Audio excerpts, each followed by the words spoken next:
Welcome back and hope y'all had a good weekend. It's Monday, November 20th, 2023, Thanksgiving week.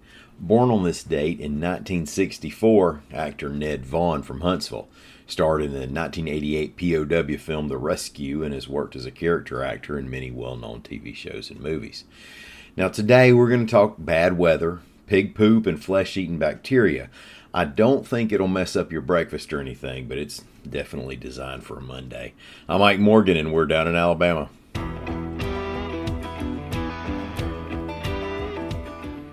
We have two important reminders for you this week. Now, first, make sure you give yourself enough time for the turkey to thaw. Depending on what method you use, you might be a little behind already. Second, pay attention to the weather later today into tomorrow. AL.com's Lee Morgan reports that the threat was supposed to start this evening in western Alabama, move into the state overnight, and then stick around tomorrow, mostly in the southern half of the state. Now, these forecasts can always evolve a bit, so check back at al.com/weather for updates. The expectation was that it would bring gusts up to 60 miles per hour, with the possibility of heavy rain and even a tornado. A biology professor at the University of Alabama needs some baggies of feral hog excrement, in case you've been, waiting around for a good reason to collect some. AL.com's Dennis Pillion reports that UA's Julie Olson is studying water pollution in the state's rivers, and she's trying to match up pollution in water samples with where it came from. Possibilities are leaky wastewater facilities, farm runoff, and even wild pig waste. If you were to help in this endeavor, and you're able to identify pig scat, you'd just collect a small amount using an inside-out Ziploc baggie, just like you were walking your poodle in the park.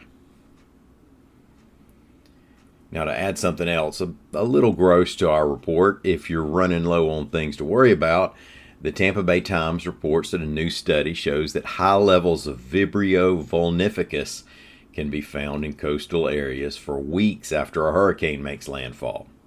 The study comes from the universities of Florida and Maryland.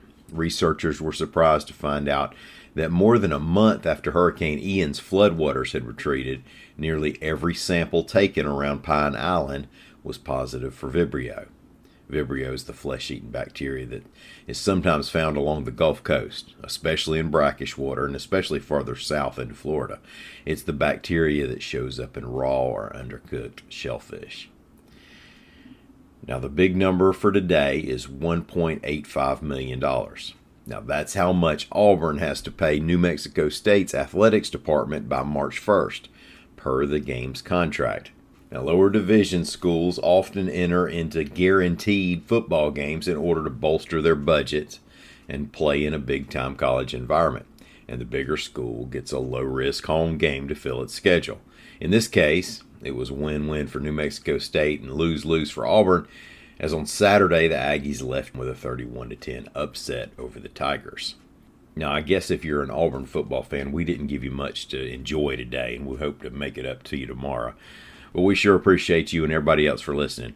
We're going to come back here and do it again tomorrow. Until then, y'all come on by and see what we're up to on the internet at al.com.